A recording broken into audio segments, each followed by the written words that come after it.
2026년 5월 25일 월요일 광야의 묵상입니다. 오늘 우리에게 주시는 살아의 광장에 있는 하나님의 말씀은 창세기 47장 13절로 26절입니다. 기근이 더욱 심하여 사방에 먹을 것이 없고 애굽 땅과 가나안 땅이 기근으로 황폐하니 요셉이 곡식을 팔아 애굽 땅과 가나안 땅에 있는 돈을 모두 거두어 들이고 그 돈을 바로의 궁으로 가져가니 애굽 땅과 가나안 땅에 돈이 떨어진지라 애굽 백성이 다 요셉에게 와서 이르되 돈이 떨어졌사오니 우리에게 먹을 거리를 주소서 어찌 주 앞에서 죽으리까. 요셉이 이르되 너희의 가축을 내라. 돈이 떨어졌은즉 내가 너희의 가축과 바꿔주리라. 그들이 그들의 가축을 요셉에게 끌어오는지라. 요셉이 그 말과 양떼와 소떼와 나귀를 받고 그들에게 먹을 것을 주되 곧 그 모든 가축과 바꿔서 그해 동안에 먹을 것을 그들에게 주니라. 그 해가 다 가고 새 해가 되매 우리가 요셉에게 와서 그에게 말하되 우리가 주께 숨기지 아니하나이다. 우리의 돈이 다 하였고 우리의 가축대가 다 주께로 돌아갔사오니 주께 낼 것이 아무것도 남지 아니하고 우리의 몸과 토지뿐이라. 우리가 어찌 우리의 토지와 함께 주의 목전에 죽으리까. 우리 몸과 우리 토지를 먹을 것을 주고 사소서.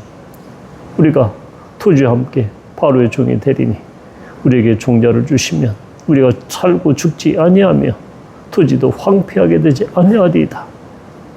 그러므로 요셉이 애굽의 모든 토지를 다 사서 바로에게 바치니 애굽의 모든 사람들이 기근에 시달려 각기 토지를 팔았습니다. 땅이 바로의 소유가 되니라.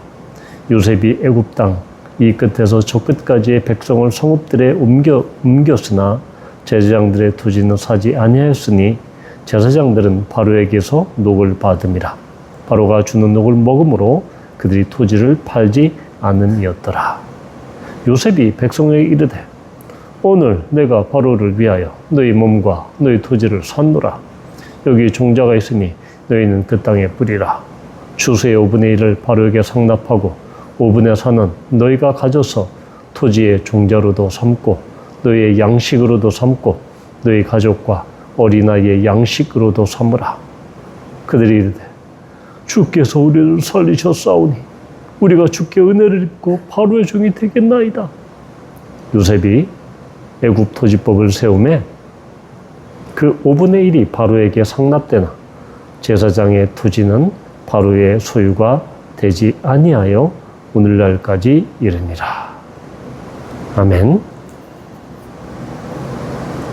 이제 7년 기근이 시작돼서 애굽 사람들이 바로에게 그 모든 것을 파는 이 장면이 나옵니다. 이 당시 기근이 너무 심했다라고 이 13절에 이야기합니다. 기근이 더욱 심하다라고 이렇게 이야기하는 것은 바로 하나님의 영광이 무겁다, 영광스럽다 하는 그 단어와 동일한데 그럴 정도로 기근이 엄청난 무게, 거의 신적인 무게로 다가와서 이 기근은 어느 누구도 막을 수 없는 그런 정말로 극심한 기근임을 알려주고 있습니다. 따라서 이 기근은 애굽 땅뿐만 아니라 13절에 나오는 것처럼 가나안 땅도 기근으로 황폐되었다라고 이야기합니다. 그러면서 바로 사람들이 가장 먼저 돈을 당시 은으로 이렇게 화폐 가치가 정해졌기 때문에 그들의 돈을 다 가져와서 양식을 샀죠. 그러니까 가장 그들의 어찌 보면 가장 중요한 것 그리고 자신들을 지켜줄 수 있으리라고 생각했던 그 돈을 가지고 사람들이 다 양식을 바꾸죠. 어쩔 수 없는 일이죠. 왜냐하면 그들은 바로 양식이 없으면 그들은 굶어 죽기 때문에 가장 그들이 그것을 위해서 돈을 벌려고 했고 그 가치를 위해 살았던 그 돈을 이제는 소용없게 되는 것이죠. 기근 앞에서는 그들은 기꺼이 그 돈으로 양식을 사게 됩니다. 그 다음에 가축을 팔게 되죠. 바로 가축은 당시 농경사에서 생산 수단이었습니다. 가축을 팔아버린다라고 하는 것은 이제는 더 이상 농사를 짓지 못하고 이제는 더 이상 뭘 할 것이 없다라고 하는 극심한 한계에 다다랐음을 이렇게 이야기합니다. 또 하나는 이제 그 세 번째 단계로는 어떻게 합니까? 예, 몸과 토지.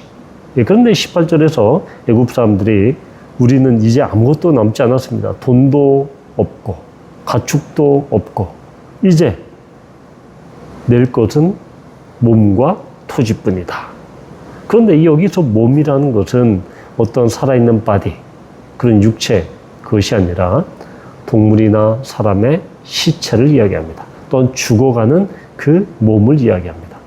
그러니까 이들이 지금 우리의 몸, 이 시체와 같은 시신과도 같은 말라 비틀어진 이 시신과 같은 시체와도 같은 이 몸밖에 없습니다. 그러니 이 시신 같은 이 몸과 또한 마지막 남은 토지까지 땅까지 다 받아주십시오. 그래서 우리에게 먹을 것을 주십시오. 라고 이렇게 이야기하죠. 자, 그래서 이 부분 처음에는 돈을 다 모든 화폐를 국가가 다 거둬들이고 또한 물론 그 대가로 양식을 당연히 교환하죠. 그 다음에 가축, 그 다음에 이 모든 애국 백성들을 자유민의 신분에서 노예의 신분으로 이렇게 완전히 경제 시스템이 사회 구조 자체가 변화가 되죠. 그리고 토지도 완전히 바로에게 귀속되어서 이제 토지 국유화 또한 중앙 집권적인 그런 권력의 그런 독점이 시작이 되는 것이죠.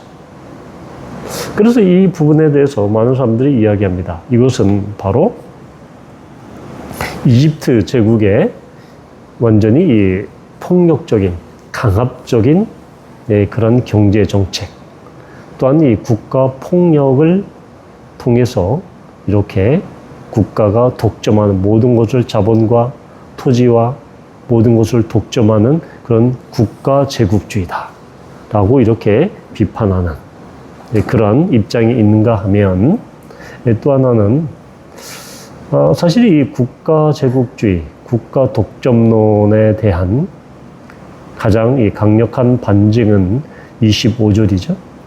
애굽 사람들이 와서 바로 요셉이 당신이 우리를 살렸다. 우리가 은혜를 입었다. 우리가 스스로 바로의 종이 되겠다.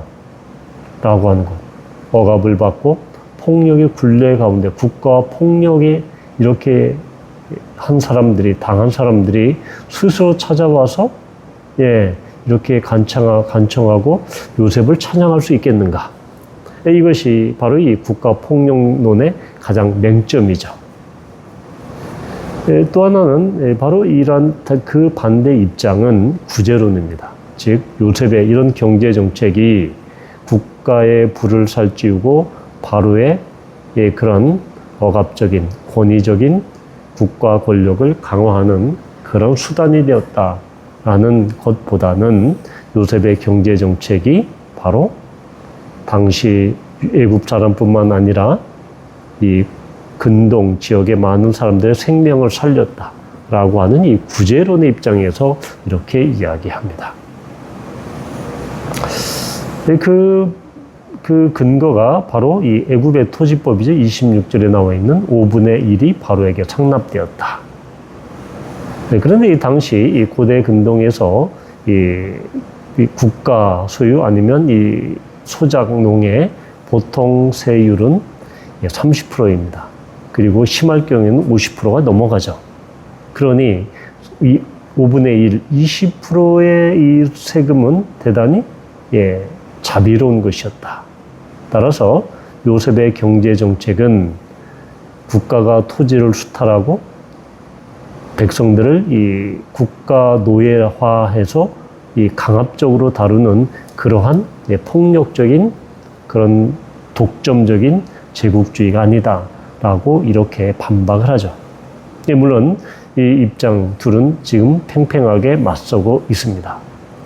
그런데 어떤 정치적인 입장을 취하든지 우리는 여기에서 눈여겨봐야 할 그 대목은 바로 이 다음 절에 나오는 27절입니다. 이스라엘 족속이 애굽 고센 땅에 거주하며 거기서 생업을 얻어 생육하고 번성하였다.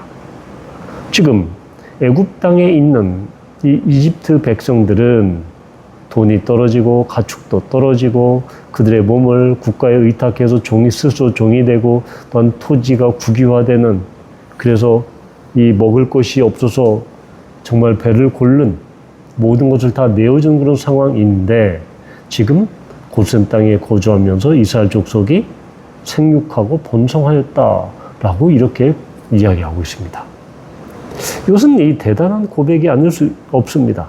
즉 하나님께서 이스라엘 백성들에게 바로 이 아담을 창조한 뒤에 뭐라고 이야기했습니까? 문화명령으로 생육하고 번성하라.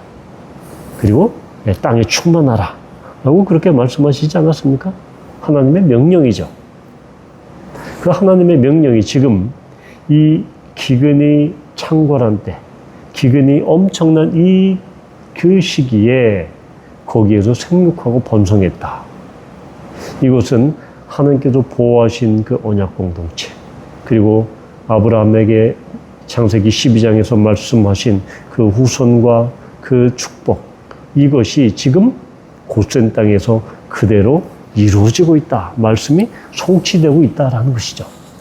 따라서 하나님의 백성, 하나님의 언약 공동체, 이 사람들은, 하나님의 백성들은 세상이 어떠한 세상의 지표, 세상의 경제 지표, 이런 것, 그리고 기근과 또한 자연재해와 어떠한 상황 가운데서도 하나님께서는 생육하고 번성하라고 하신 그 명령을 따라서 그들을 지키시고 보호해 주시고 함께 하신다라는 것입니다. 그것이 바로 27절에 이렇게 나와 있는 것이죠. 따라서 우리는 세상이 주는 그러한 숫자의 위압감, 수치의 그런 공포감, 또한 이 모든 것들 가운데 그렇게 절망적이고 경제로 어렵고 경제난이 있고 또한 여러 가지 상황이 어려워질지라도 하나님께서는 하나님의 백성을 하나님의 특별한 작전 가운데 보호해 주시고 인도해 주시고 세워 주신다 라는 것을 우리는 고센 땅에 거주하는 이스라엘 족속을 통해서 보게 됩니다. 바로 이렇게 애굽 사람들의, 애굽 이 백성들의 그러한 매우 극심한 기근에 심각하게 이렇게 휘말리고 거기에 고생하고 있고, 그렇게 기근에 떠는, 기근으로 정말로 가장 밑바닥까지 추락하는 그런 상황에서 27절 단 한 절은 바로 생육과 번성을 이야기함으로써 하나님의 백성들이 얼마나 축복 가운데 있는지를 극적으로 보여주고 있는 것입니다. 따라서 우리는 이 세상이 어떠한 경제적인 어려움과 궁핍과 경제적인 그러한 곤란함 가운데, 또한 경제 위기 가운데 있다 할지라도 하나님께서는 분명히 하나님의 뜻 가운데 있는 언약 백성들을 생육하고 번성하게 하신다.